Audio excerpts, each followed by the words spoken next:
Ilmu agama akan mengawasi kita.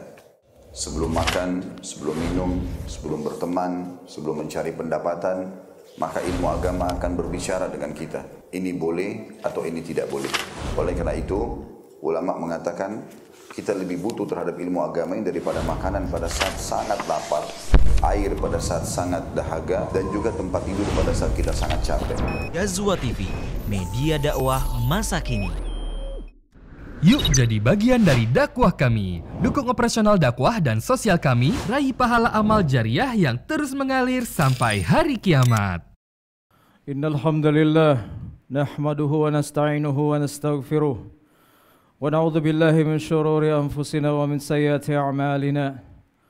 May yahdihillahu fala mudilla lahu wa may yudlil fala hadiya lahu. Ashhadu an la ilaha illallah wahdahu la syarika lahu.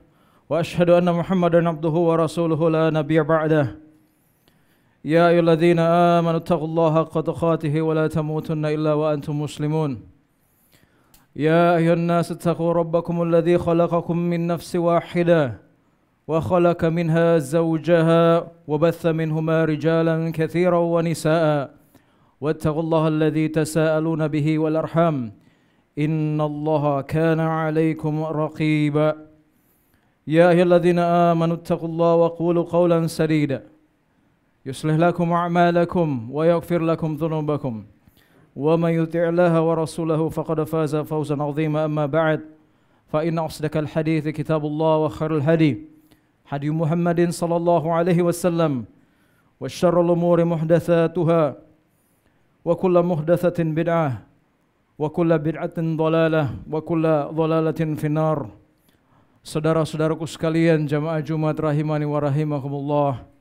Ketahuilah bahwa Allah Subhanahu wa taala telah menganugerahkan kita sebuah anggota tubuh yang apabila kita menjaganya dengan baik, maka Nabi sallallahu alaihi wasallam menjamin baginya surga.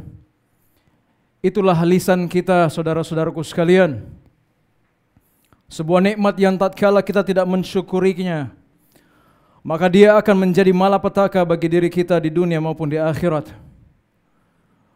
Mensyukuri lisan yang Allah berikan kepada kita, yaitu dengan menggunakannya dalam ketaatan kepada Allah dan menjaganya dari perkara-perkara yang Allah murkai. Siapa yang Allah muliakan dengan penjagaan lisan, maka dia akan mendapatkan faidah dan buah manis berupa banyaknya kebaikan yang akan dia dapatkan di dunia maupun di akhirat kelak.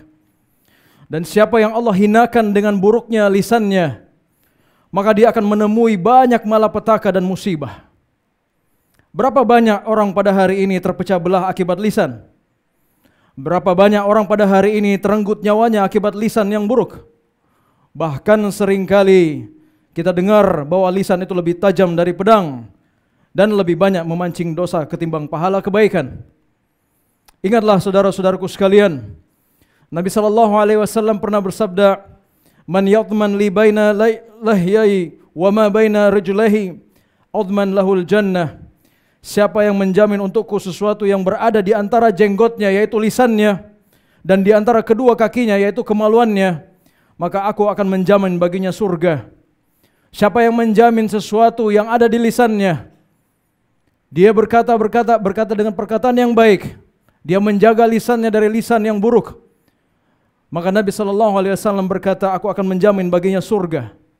Ketahuilah saudara-saudaraku sekalian, siapa yang menjaga lisannya, Allah akan senantiasa gugurkan dosa-dosanya dan selalu memperbaiki amal-amalan perbuatannya. Allah Subhanahu wa taala berfirman, Ya ayyuhalladzina amanu taqullaha wa qulu qawlan sadida yuslih lakum a'malakum wa yaghfir lakum dhunubakum wa may yuti'illaha wa rasulahu faqad faza fawzan 'azima. Wahai orang-orang yang beriman, ucapkanlah perkataan yang benar. Niscaya Allah akan memperbaiki amalan-amalan kalian dan akan mengampuni dosa-dosa kalian. Dan barang siapa yang taat kepada Allah dan Rasulnya, maka sesungguhnya dia telah mendapatkan kemenangan yang besar. Sahabat Uqbah bin Amir radhiyallahu taala anhu pernah bertanya kepada Nabi, "Ya Rasulullah, apakah keselamatan itu?" Beliau menjawab, "Amsik 'alaika lisanak." Jaga lisanmu. Jagalah lisanmu. Seringkali kita mendapati diri kita berada dalam sebuah percakapan yang tidak pantas, atau bahkan perdebatan yang tidak bermanfaat, yang kita sendiri ketahui bahwa kalau kita nimbrung ke dalamnya bisa jadi melemparkan kita ke dalam neraka. Maka kata Nabi SAW, man samta naja, siapa yang diam niscaya dia akan selamat. Saudara-saudaraku sekalian, lurus dan istiqomahnya seluruh anggota badan kita itu akan sangat ditentukan dengan lurusnya lisan kita. Saya ulang sekali lagi. Lurus dan istiqomahnya seluruh anggota badan kita akan sangat ditentukan dengan lurusnya lisan kita. Nabi SAW bersabda, "Idza asbaha ibnu Adam, fa innal a'dha'a kullaha tukaffiru lisana, fataqul ittaqillaha fina, fa innama nahnu bika, fa in istaqamta istaqamna, wa in i'wajta i'wajazna." Jika manusia berada di waktu pagi, maka semua anggota badannya menyalahkan lisan. Mereka berkata, "Wahai lisan, bertakwalah engkau kepada Allah Subhanahu wa taala dalam urusan kami, karena sesungguhnya kami ini tergantung pada dirimu. Jika kamu bersikap lurus, maka kami pun akan lurus. Namun jika engkau menyimpang, maka kami pun akan menyimpang." Oleh karena itu, saudara-saudaraku sekalian, salah satu indikator baiknya akhlak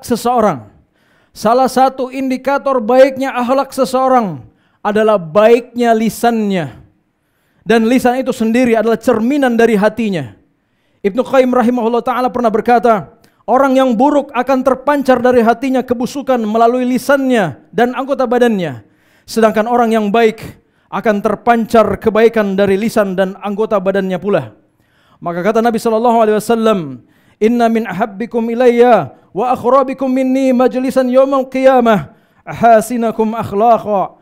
Sesungguhnya yang paling aku cintai di antara kalian dan paling dekat tempat duduknya denganku pada hari kiamat adalah mereka yang paling bagus akhlaknya. Namun ketika Nabi SAW melanjutkan hadis tersebut dengan mengatakan, "Wa inna abghadakum ilayya ab'adakum minni majlisan yaumil qiyamah." Orang yang paling aku benci dan paling jauh tempatnya duduknya kelak di hari kiamat dariku. Beliau tidak mengatakan akhlak yang buruk, tapi beliau mendeskripsikan akhlak yang buruk itu dengan contoh orang-orang yang buruk lisannya. Orang-orang yang buruk lisannya. Siapakah mereka? Kata beliau SAW, "Ats-tsartsarun." Mereka ini adalah orang-orang yang banyak ngomong, tukang ngobrol, suka ngomong di mana-mana. Yang kedua, al-mutasyaddiqun. Mereka ini adalah orang-orang yang kalau ngomong, dia tunjukkan kefasihannya dalam berbicara dengan suara yang lagak dan bangga dengan perkataannya sendiri. Yang ketiga, al-mutafaihiqun. Mereka ini adalah orang-orang yang kalau berbicara penuh dengan kesombongan, menggunakan bahasa-bahasa yang seolah-olah merendahkan atau meremehkan lawan bicaranya, seolah-olah dirinya lebih hebat dari orang lain. Oleh karena itu, saudara-saudaraku sekalian, hati-hatilah terhadap lisan kita.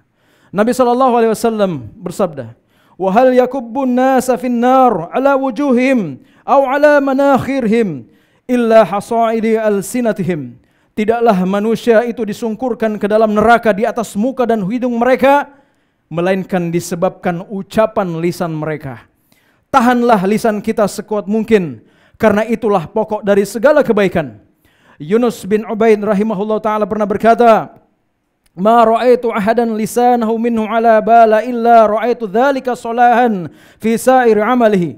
Tidaklah aku menjumpai seseorang yang memperhatikan lisannya, melainkan hal tersebut berpengaruh baik terhadap seluruh aktivitasnya.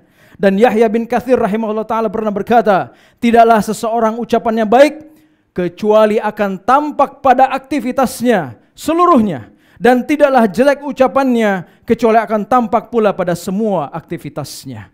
Semoga Allah melindungi kita semua dari lisan yang jelek dan memberi taufik kepada kita agar memperbanyak lisan kita dengan berzikir kepada Allah Subhanahu wa taala. Barakallahu li wa lakum fil Qur'anil azim wa nafa'ni wa iyyakum bima fihi minal ayati wadh-dhikril hakim. Fataqabbal minni wa minkum tilawatahu innahu huwal ghafurur rahim. Alhamdulillahirabbil alamin hamdan katsiran thayyiban mubarakan fi kama yuhibbu rabbuna wa yarda. Asyhadu an la ilaha illallah wahdahu la syarika lah wa asyhadu anna Muhammadan abduhu wa rasuluhu la nabiyya ba'da. sallallahu alaihi wa ala alihi wa ikhwanih. Amma ba'd. Saudara-saudaraku sekalian, marilah kita melatih diri kita untuk tidak banyak berbicara. Karena kata Umar bin Khattab radhiyallahu taala anhu, barang siapa yang banyak bicara, maka akan banyak salahnya. Dan barang siapa yang banyak salahnya, maka akan banyak dosanya. Dan barang siapa yang banyak dosanya, maka nerakalah yang pantas baginya.